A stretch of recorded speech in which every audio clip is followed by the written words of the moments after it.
शरद सक्सेना का नाम शायद हमेशा चर्चा में न रहा हो, लेकिन 1970 के दशक से लेकर आज तक के भारतीय सिनेमा से परिचित कोई भी व्यक्ति उनके चेहरे को तुरंत पहचान सकता है। अपनी मांसल काया, प्रभावशाली उपस्थिति और गहरी आवाज के लिए मशहूर शरद सक्सेना ने विभिन्न भाषाओं और शैलियों की 250 से अधिक फिल्मों में विविध प्रकार की भूमिकाएं निभाई हैं। लेकिन इस मजबूत खलनायक के बाहरी आवरण के नीचे अविश्वसनीय संघर्ष, धैर्य और दृढ़ता की कहानी छिपी है। एक ऐसे व्यक्ति की जिसने न केवल फिल्म उद्योग में प्रवेश करने के लिए बल्कि दशकों तक इसमें प्रासंगिक बने रहने के लिए संघर्ष किया। उनकी जीवन कहानी सपनों, अस्वीकृति, परिवार और अमर जुनून की एक सम्मोहक कहानी है। शरद सक्सेना का जन्म 17 अगस्त 1950 को सतना, मध्य प्रदेश में हुआ था। हालांकि उनका पालन पोषण भोपाल में हुआ, जहां उनके पिता एक डॉक्टर के रूप में काम करते थे। शरद एक मध्यम वर्गीय परिवार में पले बढ़े, जो शिक्षा और अनुशासन को महत्व देते थे। वह बॉडी बिल्डर और पहलवानों से बहुत प्रभावित था और उनके बारे में पढ़ने में घंटों बिताता था। अन्य बच्चों के विपरीत जो खेल या पढ़ाई को प्राथमिकता देते थे, शरद को कसरत करना बहुत पसंद था और हाई स्कूल में आने तक उसने एक प्रभावशाली शरीर बना लिया था। फिटनेस के प्रति उसके जुनून के बावजूद उसके परिवार को उम्मीद थी कि वह पढ़ाई जारी रखेगा और उस समय के अधिकांश मध्यम वर्गीय भारतीय परिवारों की तरह फिल्म उद्योग में करियर बनाना भी एक विकल्प नहीं माना जाता था। स्कूली शिक्षा पूरी करने के बाद शरद सक्सेना ने जबलपुर इंजीनियरिंग कॉलेज से इलेक्ट्रॉनिक्स और दूरसंचार इंजीनियरिंग में डिग्री हासिल की। हालांकि वह एक अच्छे छात्र थे, लेकिन उनका मन हमेशा कहीं और रहता था, रूपहले पर्दे पर। वह दारा सिंह, धर्मेंद्र और अंततः अमिताभ बच्चन जैसे अभिनेताओं को अपना आदर्श मानते थे। उनके पर्दे पर मौजूदगी, जीवन से बड़ी शख्सियत और शारीरिक बनावट ने शरद को उनके जैसी जिंदगी का सपना देखने के लिए प्रेरित किया। हालांकि उस समय फिल्मों में प्रवेश करना न केवल मुश्किल था बल्कि बिना कनेक्शन या समर्थन के यह लगभग असंभव था। शरद जानते थे कि भोपाल से बिना किसी फिल्मी पृष्ठभूमि के आने का मतलब है कि उनका सफर कठिन होगा। फिर भी वह दृढ़ थे। इंजीनियरिंग की डिग्री पूरी करने के बाद उन्होंने 1970 के दशक की शुरुआत में मुंबई जाने का साहसिक फैसला किया। उनके पास केवल कपड़ों से भरा एक सूटकेस, सपनों से भरा दिल और मांसपेशियां थीं, जिनसे उन्हें उम्मीद थी कि उन्हें भूमिकाएं मिलेंगी। जब शरद मुंबई पहुंचे, निर्देशकों ने या तो मान लिया कि वह एक पेशेवर पहलवान है या उन्हें नहीं लगता था कि वह अभिनय कर सकता है। कुछ लोगों को लगा कि वह उस दौर में प्रचलित नरम भूमिकाओं के लिए बहुत कठोर है। 1970 के दशक में फिल्म उद्योग बहुत ही घनिष्ठ रूप से जुड़ा हुआ था। बिना कनेक्शन के ब्रेक मिलना घास के ढेर में सुई खोजने जैसा था। शरद को सालों तक अस्वीकृति का सामना करना पड़ा। उन्होंने जीवित रहने के लिए अजीबोगरीब काम किए, कभी जिम ट्रेनर तो कभी बैकग्राउंड आर्टिस्ट के तौर पर। हालांकि उन्होंने कभी हार नहीं मानी। वे अपने अभिनय कौशल पर काम करते रहे, नाटक देखते रहे, स्क्रिप्ट पढ़ते रहे और हर छोटे अवसर से सीखते रहे। शरद को पहला बड़ा ब्रेक 1974 में बेनाम फिल्म से मिला, जिसमें उन्होंने एक छोटी लेकिन महत्वपूर्ण भूमिका निभाई थी। यह उन्हें पहचान दिलाने के लिए काफी था। अगले कुछ सालों में उन्हें भूमिकाएं मिलनी शुरू हो गईं, आमतौर पर एक गुर्गे के अंगरक्षक या खलनायक के सहायक के रूप में। उनकी प्रभावशाली उपस्थिति ने उन्हें ऐसी भूमिकाओं के लिए पसंदीदा बना दिया। एजेंट विनोद, काला पत्थर और शान जैसी फिल्मों में उन्हें सहायक भूमिकाओं में देखा गया। हालांकि उन्हें अक्सर एक स्टीरियोटाइपिक गुंडे के रूप में कास्ट किया गया था, लेकिन उन्होंने हर भूमिका का भरपूर आनंद लिया। मिस्टर इंडिया में तेजा के साथ कॉमिक विलेन दागा की उनकी भूमिका यादगार बन गई और इसने उनकी टाइमिंग और भावों को दर्शाया। फिर भी संघर्ष कभी खत्म नहीं हुआ। वे अभी तक एक घरेलू नाम नहीं थे। उनकी सराहना तो हुई लेकिन उनका जश्न नहीं मनाया गया।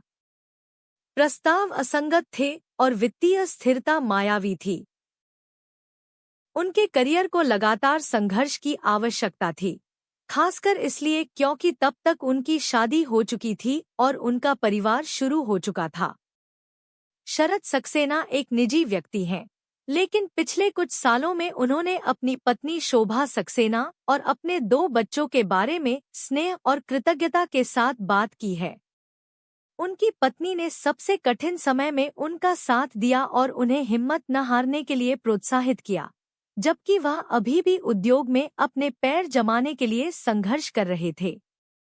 उनका घरेलू जीवन मूल्यों पर आधारित था, अनुशासन, ईमानदारी और सादगी। अपनी प्रसिद्धि के बावजूद शरद ने कभी भी सफलता को अपने विनम्र स्वभाव को बदलने नहीं दिया। उन्होंने अपने बच्चों को मीडिया की चकाचौंध से दूर रखा और हमेशा शिक्षा और आत्मनिर्भरता के महत्व पर जोर दिया। एक बार उन्होंने एक साक्षात्कार में उल्लेख किया था कि उनके परिवार का भावनात्मक समर्थन उनकी सबसे बड़ी ताकत थी। जब उद्योग ने उन्हें निराश किया तो यह उनका घर था जहां उन्हें आगे बढ़ने के लिए आराम और प्रेरणा मिली। जैसे जैसे साल बीतते गए शरद सक्सेना विकसित होते गए। उन्होंने टाइपकास्ट होने से इनकार कर दिया।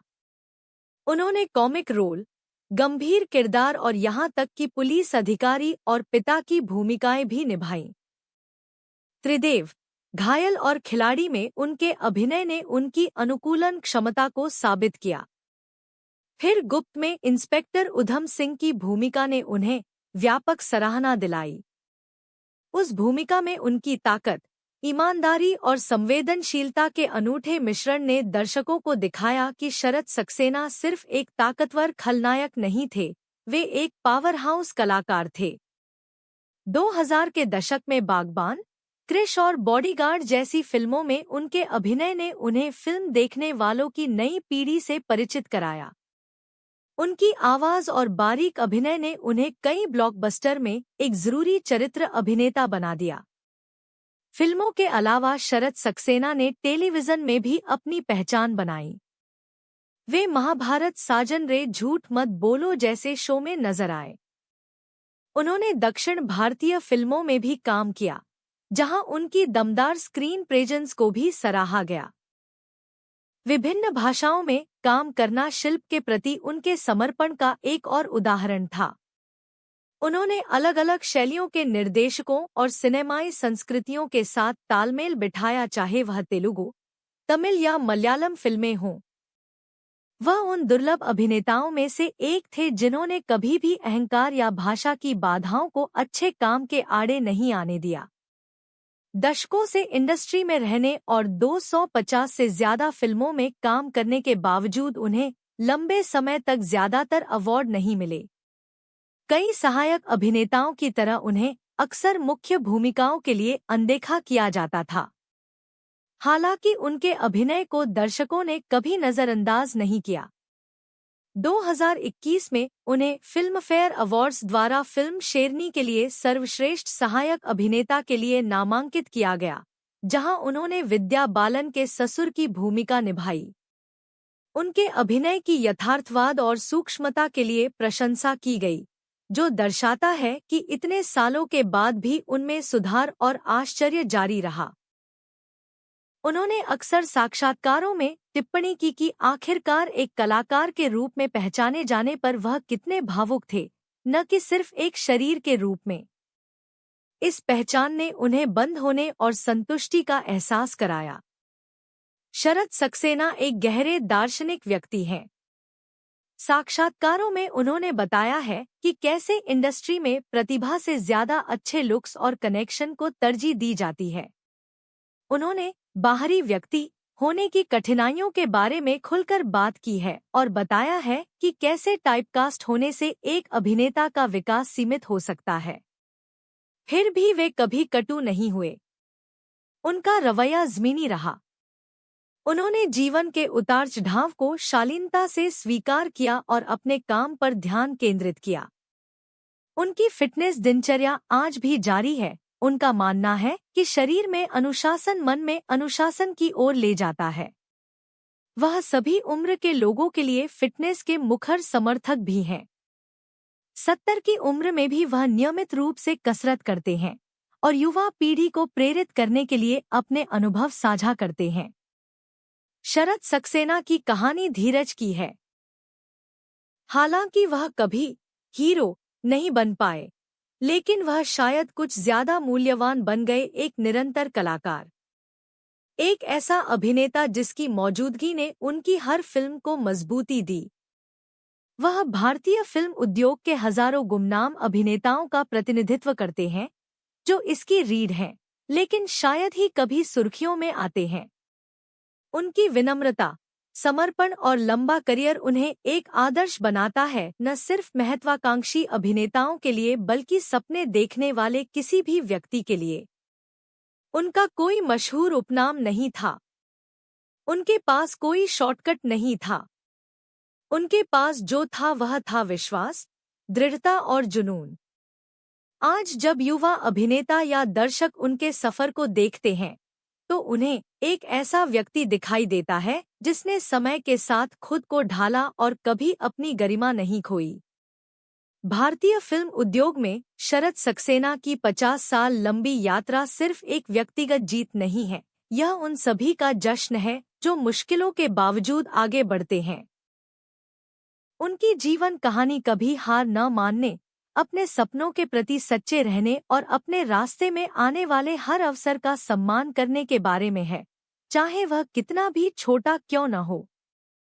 रातों रात सफलता के दीवाने इस संसार में शरद सक्सेना इस बात के प्रतीक के रूप में खड़े हैं कि लगातार ईमानदार कड़ी मेहनत से क्या हासिल किया जा सकता है।